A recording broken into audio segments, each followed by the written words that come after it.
Hey guys, what's going on? It's Amy again with Bargain Mama, and today is Sunday. Excuse me.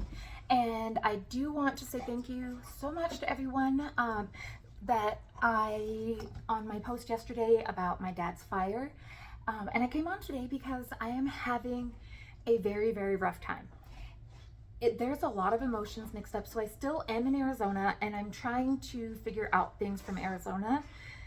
It's a long story and I'm not going to get into all of it, but partially what it is my parents have been divorced. I'm 42. I think they've been divorced for 41 and a half years, like a long time.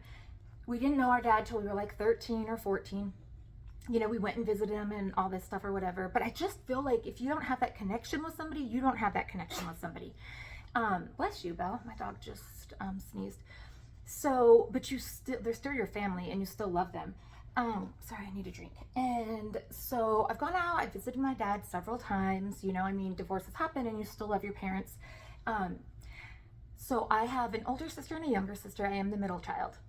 My younger sister is by a different dad, and my older sister and I have the same father.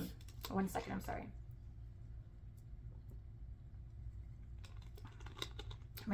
So let's see, I'm 42, so I think she's 44 or 45.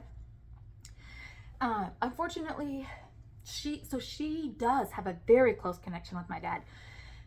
She moved, let's see, when my son is 23. So the day she found out I was pregnant with my oldest son, who is 23, so 24 years ago, because as soon as she found out I was pregnant, she moved. So 24 years ago, she moved to Missouri to live with my dad. I don't know why it is. I mean, me and both my sisters, we were all raised in the same house. It's crazy to me. And the reason I'm telling you this is not, I don't know. I don't know what it's not, but I just want to see if other people kind of feel like this, or like kind of suggestions, because I'm telling you, I was so angry earlier. I went to stand up off of a chair. I literally, like, my husband thought I was drunk. I've never been this angry in my life. And I don't ever want to be that angry again. So let me keep going. So I have an older sister and a younger sister. I don't know why. We were all raised by my mom. My younger sister's dad was never around either. So it was all three of us and our mom. So it was us four girls. For some reason, I feel like we never got that attachment with my older sister. I didn't. And I can assure you that my younger sister didn't, because my younger sister doesn't speak to her at all. So they haven't spoken in over 20 years, I would say. So, and for me, like, family is a lot. When I hear people say, like, I don't talk to this person in my family or this person in my family anymore, I'm like, how have you made it through life? Like, for one, I wouldn't be here, obviously, without my mom. But I just mean, like, in all the decisions I've made in my life and all the problems I had, my mom has been there, like, 100%. So anyways, when people say, like, they don't talk to their families or they don't know what they're doing, I'm just like, wow, how can you do that? I was never, ever raised to be close to my older sister. And I'm telling you, so we don't ever text, nothing like that. Like, I see her on Facebook, and if I don't see her on Facebook for a little while, I'll text her and be like, hey, how are you doing? So, but I can't imagine just being like, if you die, you die. Like, I don't know. But, you know, everyone's issues are their own issues. Anyways, so my older sister has lived up in Missouri, so I'm in Arizona, and she's been raised by my mom and everything. And then 24 years ago, she left in the middle of the night and moved to Missouri with my dad. We had not known him. Nothing. I mean, like I said, we hung out a couple times with him. We've gone up there a couple summers, not a lot, but she up and left to Missouri. So she has lived up there for 24 years. She has unfortunately been on and off a lot of drugs, several drugs, like bad drugs, meth and stuff like that. And I don't want to say I don't blame anyone. See, this is where I feel like the controversy is going to begin. I feel like me and my two sisters were raised by the same mom, but I feel like I noticed something was wrong with my older sister at a very young age. And so I do not blame my mother, but I also feel like I don't blame my older sister for how she came out. We all have our own decisions, but I felt like there was something wrong with her way before that. Like, she just wasn't like me and my younger sister. I don't know how to explain it. I do not know if it was bipolar. I don't know what was wrong, but I just feel like early on I noticed, like, she was not the same as my younger sister and I. So anyways, So when she lived here in Arizona with us, she was smoking weed and, you know, whatever, everyone's personal issues. I'll tell you guys. So I smoked weed one time. I was 14 years old. I had gone to a party trying to look cool, and I was the ugly duckling when I was in high school. You all, like, I'll get into that on another video one day. But not popular. I mean, oh, I was fat. I was everything. And I went to a party with the cool people one time, and I was like, oh, okay, I'm gonna do what they're doing. I ended up taking like one puff of weed. Okay, my lungs are very fragile, and I'm a drama queen, so I thought I was going to die right there. So I was like, nope, I can't. And I truly think that it was a blessing from God, not because of that, because I could have gotten into so many other drugs, but it just randomly happened that that night when I went home, I was violently ill, and I was not telling my mother because I was so afraid to tell her that I had smoked weed. I went through the whole night violently ill, vomiting, stomach foam, and everything else. The next morning I had to tell her because I thought I was literally going to die. Drama queen or not, I was going to die. I went to the hospital and I had acute appendicitis and had to have emergency surgery. Nothing to do with the weed, but you all, I have never touched another drug in my life because I was like, oh no. God was like, girl, this is meant for some people and not meant for some people. And if you touch that again, you will lose another organ. So I was like, no thanks. So that's off the subject. But so I don't, you know, I do believe that some people might need it, some people might not. I don't know. But anyways, I don't. And I also, again, try not to judge people because you never know what somebody is going through. So anyways, so I've always tried my hardest not to judge my older sister because, like I said, I always feel like she was done wrong as when we were younger. So anyways, you know, she addicted to meth, horrible things. I mean, she had 2 children. They were both taken away. They gave her several opportunities and they said, no, you can't have them back anymore for way worse reasons than drugs, like that I will never ever explain, but I will never ever tell, but it's horrible. So anyways, I even remember one day my dad was like, oh my gosh, he sent me this link and it was live update of what am I thinking? I know I'm saying a lot. I still have a lot on my mind.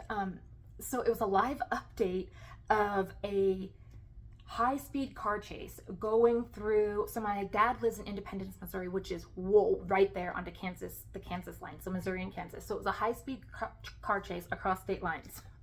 It was my sister. Like, it was on the news that my dad was watching, and he was like, oh my God, that's my daughter. So I always say, like, you know, we're famous because, well, not we've been on TV, but, you know, we've had a family member on TV. Anyway, so, I mean, she's just led that kind of life. Been in prison for a little while, just different things. But anyways, so, like I said, she's lived up there, so she has been close to my father.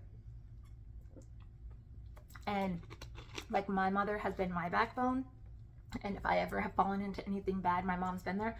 I believe that that's how my sister has been with my dad. There's been a couple times where she's wanted to get clean, and we've brought her down to Arizona, and unfortunately she has like taken stuff that doesn't belong to her and left in the middle of the night again.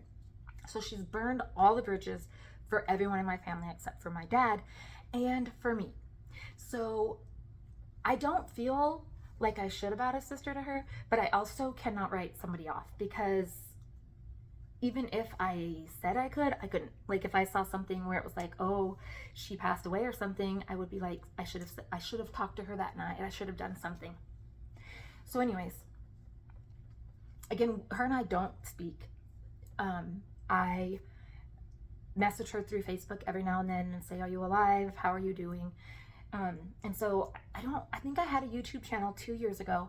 I know I had it, but I don't know if I videoed when my dad was very ill and was in ICU. And so I went up to Missouri to see my father after 15 years. It was very hard for both of us. I don't know. I can't explain the feeling when I get around my dad. But I felt like I had to go, because he's never done anything wrong to me. I don't know what happened between him and my mom. Anyways, so that was 2 years ago. I went up there. My stepmom was on hospice, and she was in a bedroom in the house. And in my personal opinion, they were allowing her to rot away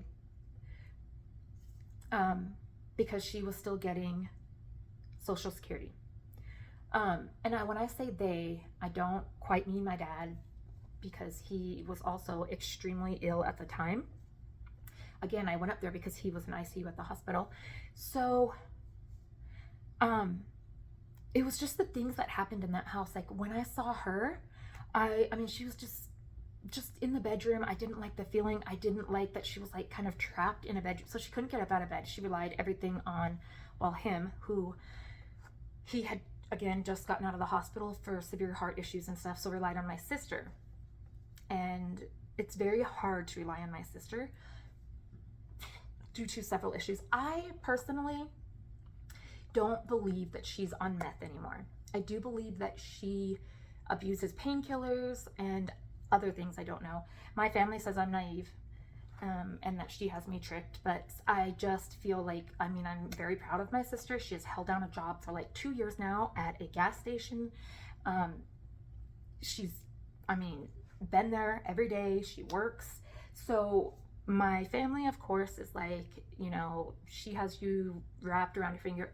No, I just am very proud of her, and I do believe that she is not on,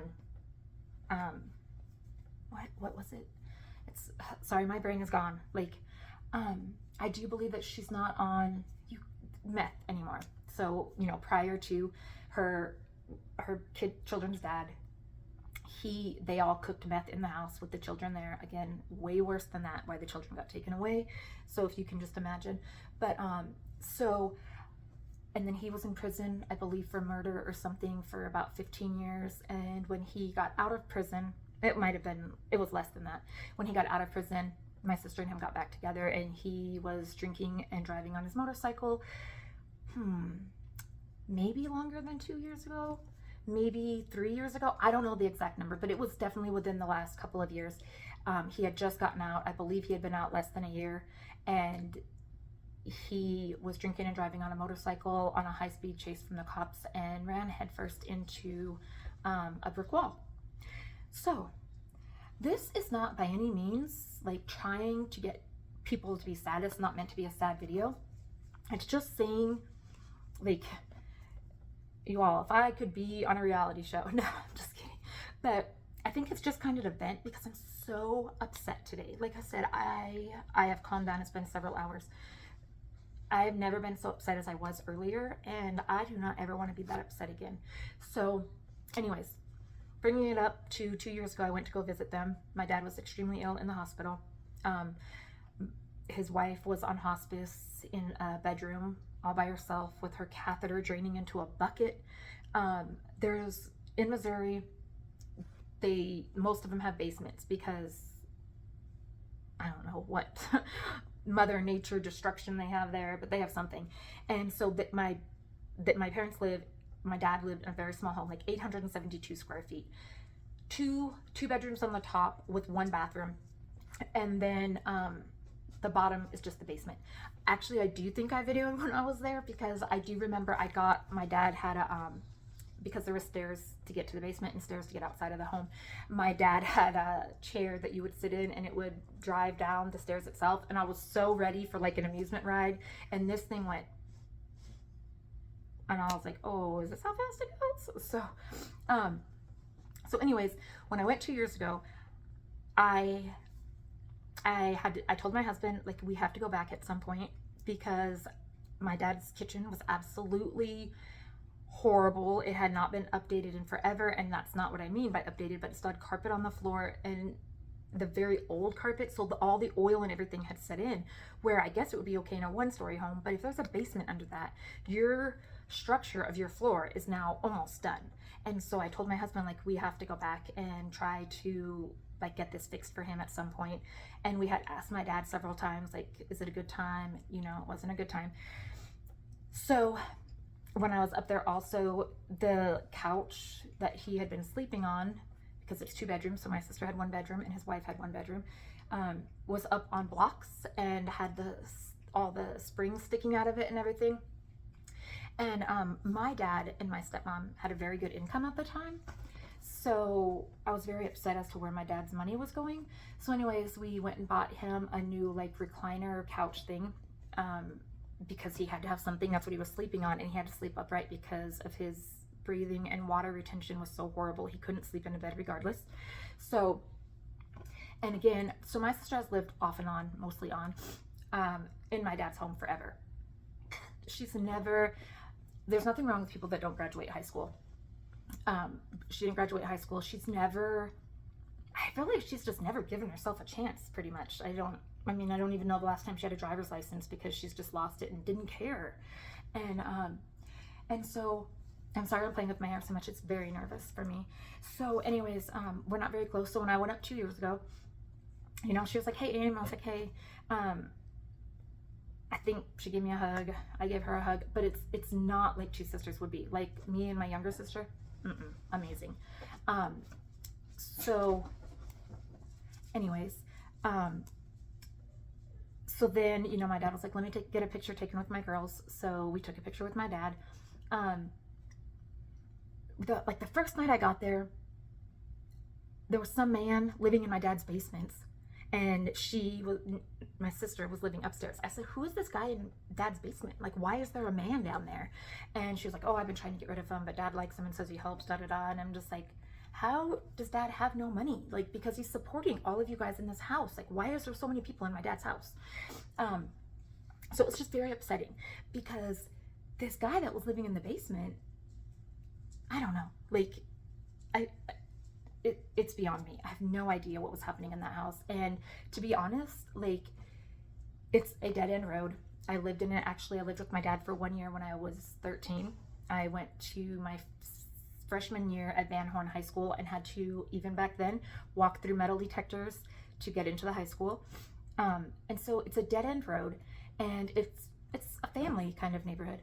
No, like, I was pretty embarrassed. Like, my dad's house was definitely the drug house, like people coming in and out all the time, and there's a family that lives directly right next door. I was so embarrassed, you guys, because what it appeared is that the family next door was like a family or something, and I don't know if it was her sister or whoever, but it was like part of their family also lived in the house across the street, or they were just amazing friends, but I think they were related. And I mean, literally, they would like keep their kids close to them if anyone from like my dad's family was outside of the house. And I see where they're coming from, because even at one point my dad's like, yeah, they think we're the drug people of the neighborhood. I'm like, Dad, I think you guys are. Like, I don't understand what you mean you think. Like, I wouldn't let my children around here either if they were younger and I didn't know you guys. So it was definitely, like I said, not been to my dad's house in 15 years. And so I was very uncomfortable. I did not stay at my dad's house. I stayed in a hotel. I went over to my dad's house every morning. I went and helped him because miraculously his wallet had been stolen prior to me getting there. And no idea where it went, right? And so he did not have a driver's license. He didn't have anything. And I was like, why hasn't Nikki taken you? She lives in your house rent free. And he's like, he doesn't know. So I had to take my dad to get like his driver's license. I had to take him to do all the important stuff that all these people living in his house, and nobody would take him to do it. And so I was like, here, let's go run all these errands, do all this stuff. So we did that pretty much like the whole week I was at my dad's house. I left, I came back to here, texted my dad every now and then, called him, you know, more than I had in the past 15 years. Every now and then texted my older sister and was like, hey, just checking to see how you're doing. She's like, fine. Last June, so I think it's been about a year now, my stepmother died.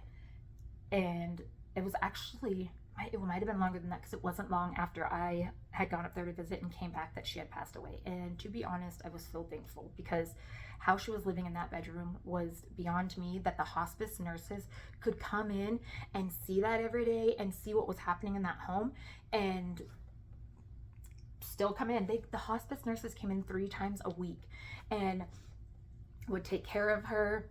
And I'm like, how are they allowing what's happening in this home? I just couldn't believe it. My older sister, Nikki, was in this horrible motorcycle crash the first night I was there, and like skinned up her whole knee, everything. She just gets into like the red hospice box of my stepmom's medications and takes out, she's like, oh, I'm gonna need a couple of these, like, I think they were like Percocet or something. And she took like 3, and I said, oh geez, I don't think anyone is supposed to take 3 of those. And she's like, oh, it's like candy, I would never. Okay.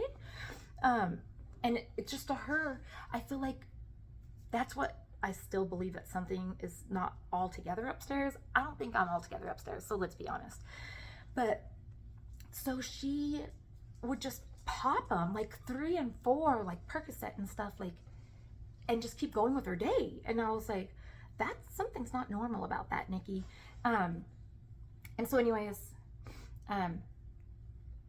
so then, you know, and I'm thinking, because hospice is coming in 3 times a week, once my stepmom died, I thought, holy crap, like if they were doing that when that was happening and people were coming into your home, I was seriously thinking to myself every day, I was like, I cannot even imagine what is happening in my dad's house right now. Because if they were doing that when they knew somebody was coming in, now nobody's coming into their home anymore. I was like, I can't even imagine. I absolutely can't imagine what is happening in that home. No, Bill. And so, anyways, you know, around Christmas time, this last year, I realized I hadn't heard from my dad in a couple weeks, and I kept texting him and nothing was happening. So I started Facebook messaging my sister, and I don't know anyone that lives in Missouri, nobody. So I couldn't even be like, hey, you want to go over there? So finally I messaged her one day and I said, hey, I haven't heard from Dad in a while, and so if I don't hear from him soon, I'm gonna have to send the police over to do a welfare check because I'm worried about it. She immediately messaged back and said, please don't call them, you'll get me in trouble. And I said, well, A, why haven't you been answering my phone calls? And B, why would you get in trouble? Like, I didn't understand that. She never would respond about that part though. So anyways, she said, Dad lost his phone, blah, blah, blah. And I said, okay, well, if he doesn't call me in the next 2 days, I don't care if it's by your phone. If he better call me by somebody's phone in the next 2 days, because if not, then I'm just gonna have the police come over and make sure that everything is okay. Because again, I knew what my stepmom was going through in that house to just collect a check, and I was not going to allow it to happen to my dad also. Although my dad was mobile, very ill, but mobile and stuff. And I mean, honestly, he is very ill, and anything could have happened. And I don't want to say this about somebody, but I don't know if it would have been reported and the checks would have just kept coming in. I don't know. So anyways, my dad's, I'll tell you that. But so anyways, my dad finally called me and he said, hey, my cell phone got broke or whatever. And I said, okay, Dad. And he said, I should be getting one next week. I said, okay, if you do not call me by next week again with your cell phone number, I'm going to have them come over. So he called me the next week or whatever. So, you know, we're messaging back and forth and stuff. And to be honest, I actually haven't messaged my older sister in a while, which normally I have by now. But, you know, I'm getting ready to move. I'm doing all this stuff. Well, I was just thinking the other day, I was like, I need to message her. I haven't heard from my dad lately. And yesterday, on my Facebook Messenger, I didn't apparently see the first message she had sent. The first message came in at like 5:47, and I didn't see that one. At 6:30, another message. So at 5:47, again, when I opened it, that's when I saw both messages. But at 5:47, so the first thing, haven't heard from her, haven't heard from my dad or anything, no words. At 5:47, she sent me the pictures I showed you guys in that post. Nothing else. So that's what she wanted me to open in my Facebook Messenger. At 6:30, so 43 minutes later, when I hadn't seen the first message, she messaged again, hey, Dad's house burned down or something. I don't know. And I was like, what the hell? Like, what? And so anyways, I'm trying to message her. I'm like, Nikki, can you just call me? Can you just call me?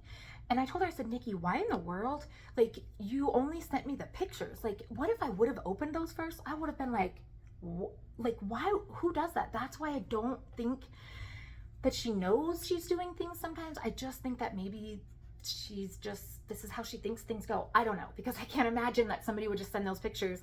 And like I said, it was no words. It was just those pictures of this horrible burned house. That was my dad's house. And then again, since I didn't see them or respond, then she had messaged me back. And I just like to point out that the first message was the pictures. 43 minutes later was the message that could she get some money because my dad's house burned down and they had nowhere to live. And I was like, what? Like, didn't know how my dad was, didn't know anything. So I was trying to message her and she waits forever to message. And so I said, can you please call me? Like, I need to know what's going on. So she calls me and I said, what the hell happened? She says the 27th. Mind you, you all, yesterday was July 1st, okay? This happened several days ago to my dad. She says, I'm sorry, I'm not trying to mess with my hair. It's my back is getting sweaty. I said, why did you wait so long to call me? She says, I was just trying to get myself together and to get to where I could call everyone. I said, Nikki, I'm not everyone. I should have been called the first day. She said, you're lucky I'm calling you now. So apparently my dad was asleep in his home. She didn't tell me what time. I'm guessing very early. Anyways, I'm guessing it was early. Apparently my dad was asleep. Again, it's 847 square feet. So if you burn down a whole kitchen and a living room, and those pictures I have on my community tab, I would just like you to know, how close do you think it was to my father's bedroom? That, yeah. So I feel bad, but I did say, and I've never said something like this to her, I said, Nikki, I want the honest to truth. Were you guys cooking drugs in that house? Is that how the house started on fire? And she said, I can't believe you would say that. No, I had left 45 minutes earlier and Dad was asleep. And I said, what did the fire department say? They said something was on the stove cooking and it burned. And I said, well, if Dad was asleep and you were the only person in the house and you had left 45 minutes earlier, what was cooking on the stove? And she said, well, that's what I can't figure out. So she called me yesterday, which was a Saturday. As everyone knows, no one is open on the weekends. And unfortunately, I don't know who will be open on Monday, July 3rd, because the 4th is a holiday. A lot of people are taking it as a 4-day holiday. So, and she said, I just need money to get, I don't know what we're going to do. I said, where is my dad? She said, he's in a drug-induced coma at this place, this hospital at a burn center. And and then she tells me all this other stuff. And I said, well, I know myself that he does not have a power of attorney because it was his wife who's passed away. I said, so who is his power of attorney right now? And she says, well, I guess it's me right now. And I said, no. In my mind, I said, no, it's not. And so I said, Nikki, I know at the medical field that because you were there or whatever, that the hospital is not going to just give out information to anyone. So I want you to please go down there and tell them that I can also call them. She said, I'm telling you the information. I said, no, thank you. If you wouldn't mind, please just go down there and tell them that I also get it. I just want to hear from them. She says, well, when I call, I give them this PIN code. I said, okay, can I have the PIN code, please? So we're talking for about 10 more minutes as she says she's looking for it. And then she says, I said, Nikki, do you have the PIN code yet? She said, oh, it must be in my friend's car in my other purse. And mind you, I'm trying to figure out why. She says, we have nothing left, the house burned, blah, blah, blah. But why do you have a purse with you and a purse in your friend's car? Why were they not all in your home if you didn't know your home was going to burn down? Do you know what I'm saying? Like, how did so much of your stuff get out of the home that you've lived in for 20 years? So anyways, so she said it must be in there. I said, well, are they not home? And she said, oh, I'm at work. I said, oh, okay. Well, do you think you could possibly at least try to guess what the PIN code is? Because I'd like to call and check on him. And so anyways, she gives me this number. So I call the hospital and it's in the evening time. So, and I obviously know no staff. I know the nurses and stuff are going to be there, but not like staff who can kind of make decisions like, can this lady get the information? So I call, I get the nurse that is in charge of my dad. And I said, okay, so this is the deal. I said, obviously I know I'm in the medical field. I said, but I just want to know. I said, my dad is in the hospital there. And he said, yes, I'm his nurse. And I said, and I am trying to get a checkup on him. I want to know how he's doing. And I said, I know that you don't know me from Adam. But my problem is that, so apparently what my sister did is tell them that she was his only living relative and that she was the POA. And because they hope that there's good people out there and that they don't lie, they were like, oh, okay, without giving her any kind of power of attorney. So they just said, here, you can have the power of attorney. Like there was no paperwork signed or anything, but yeah. So she was making the decisions on my dad. And so when I called, I said, well, no, he has 2 living daughters. I said, so this is how it's going to have to be. Either A, you allow me also to be on there to be notified so that both of us get notified, or you take us both off. I said, because legally through HIPAA, you've already violated the HIPAA violations. You didn't make sure that that was a true statement. You didn't have her bring somebody in, nothing, right? I said, so at this point, he does have 2 living daughters. I said, so I'm not asking to be the only one. I'm not trying to be selfish, but I am telling you that if she's going to get information and you're going to allow her on there, that we will both be on there, and you will notify both of us, or you'll take us both off. I said, and that's just how it's going to have to be, and the hospital can make all the decisions for my father until I get there, and can figure out what's going on. And they were like, oh, we weren't aware that he had 2 daughters. I said, it's not your fault. I understand that. So anyways, I'd go through all that. So then today, so then they tell me, you know, your dad was in a horrible fire. He has no external burns, which is amazing, but he has been intubated and on a feeding tube, and he is in a medically induced coma since the 27th, and probably will be for about another week at least, because 820 whatever square foot house again, guys, and 2 of the rooms out of hardly any burned to a crisp to the ground. And so his lungs were filled with soot and everything, and so they have gone in and like suctioned out some of the stuff in his lungs. And oh god, he was a smoker of not just God knows what he was smoking. He was also unfortunately addicted to like morphine and stuff from a back injury. It's horrible. So anyways, so then I called today just to make sure. I said, you know, I just want to make sure that the gentleman yesterday, who was my dad's nurse, made sure to put me on the thing. Well, the nurse from today said he did not. And he said, I'll put him on there right now. And I said, oh, I'll put you on there right now, I promise. And he said, and I'm very glad that we have a second person, because on Friday, we needed to put a PICC line in your dad urgently. And we called his power of attorney, my sister, at very early in the morning, and her cell phone was off, and they could not get a hold of her until that evening. And so they cannot do it unless it's like he's pretty much going to die. They can't do it. So you were allowing him to get to the point to where he was either going to die or they put the PICC line in, instead of just doing it before it got to be a horrible emergency. And he said they couldn't get a hold of her the whole day. I'm just saying, if one of my family members is in the hospital, my phone is on. And if not, I'm still calling and checking. And he said my dad has not had any visitors at all.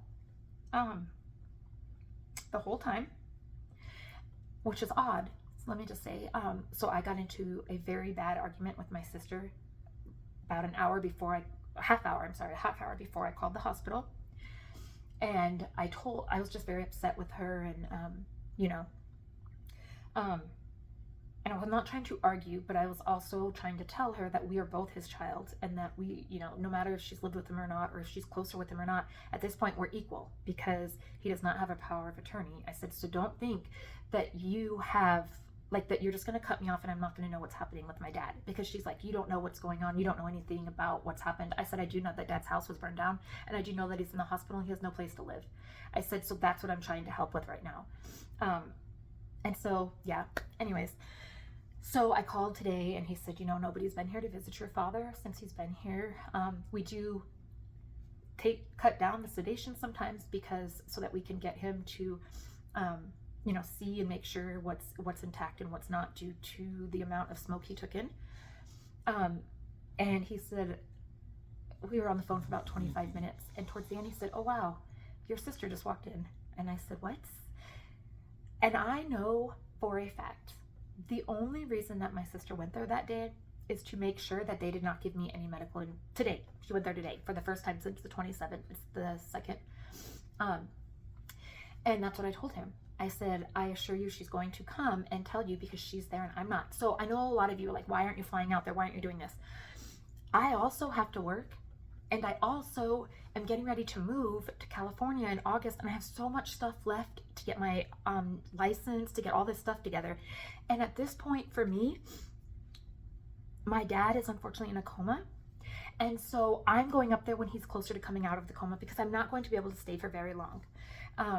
And so I am going up there, but right now I can call, and I'm saying, you're like, well, you're saying nobody's visiting him.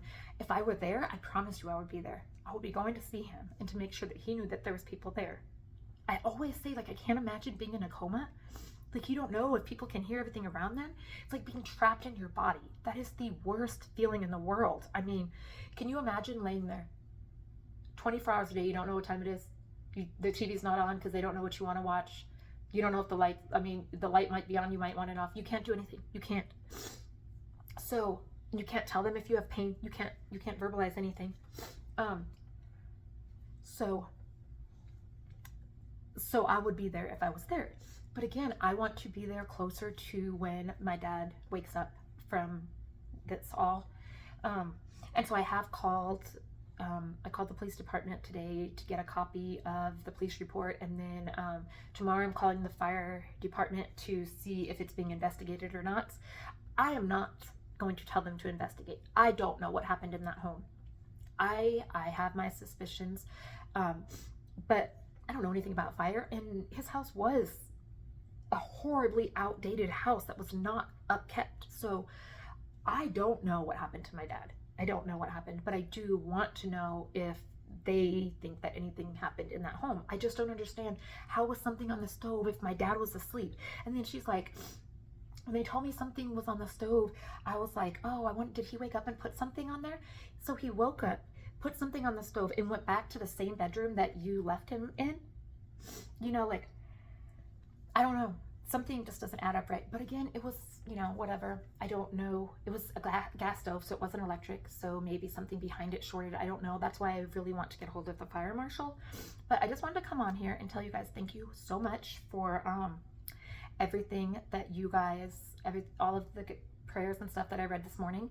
And I also want to say, like, oh my gosh, you guys, if you do not have a power of attorney, all you have to, you don't have to have an attorney. It doesn't cost anything. You can print one up off the internet and have somebody notarize it and save it.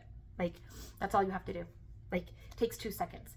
If you're married, that's one thing. But I mean, what if you and your husband both at the same time? I don't know.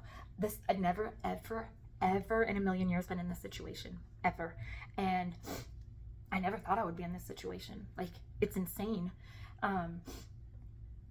It's crazy to me because, I don't know. But I'm just saying, like, if you do not have one, you guys, I don't care how old you are. My dad's older and in bad health. So he should have had one, but he didn't. And I don't think he would have had one. He might now. But it's insane. And it is so hard. Like, I was like, Nikki, does he have homeowner's insurance? Well, I don't know. Does he have a mortgage? No, it's paid off. Okay, well, does it this? You know, like, she's like, well, I don't know. We have to wait for him to wake up. And I said, Nikki, he's going to be under so much stress when he wakes up. I want to let him know that we have tried to start, he's lived in his home forever, and I don't want him to wake up. They said that when they take some of the sedation away, that he seems more alert, and so they have told him, and that they didn't say he nods his head, but they said he responds. So they ask him if he remembers what happened, and somehow he lets them know yes. And then they say, so you remember that your house burned down? And this is what I'm saying. Like, can you imagine?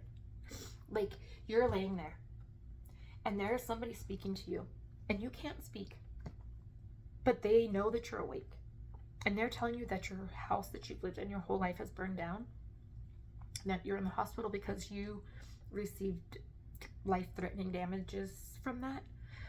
But you can't move. You can't even express your opinions. You're just laying there as they're telling you that. Like, it's just insane. A coma is one of my worst fears. Absolutely worst. And he is not in a, he's in a drug-induced coma. So if they took him out, he would be awake, but they don't think that his lungs can sustain that. They said that they have to put him under so that his lungs can heal, because at this point, like, his lungs are not healing, obviously. But I just want to say again, like, I know you guys are like, oh my God, we clicked off like 40 minutes ago, but this is the hardest thing, you guys. Like, there's 2 of us, 2 totally different people. We don't get along. I mean, it is hard. It is very hard. It is so hard for me to put my feelings aside for her and how she's reacting right now and how she is reacting to me, and to put those aside when I go see my dad. Because right now, if we both walked into a room with my dad, I know that I would just try to talk to my dad, but I know what would happen. Like, I know she would be like, I would try to talk to my dad, she'd be talking to me, And I don't think she does it to be mean. I just truly think that, again, I think she's been different since we were younger, and I just don't know that everything connects the same way in her brain as in other people's. So I don't know. I don't know what's going to happen. I will be going up there in the next couple of weeks. I am calling the hospital every single day to see how he's doing and when they think that they will be taking everything out. And at that point is when I will go up there.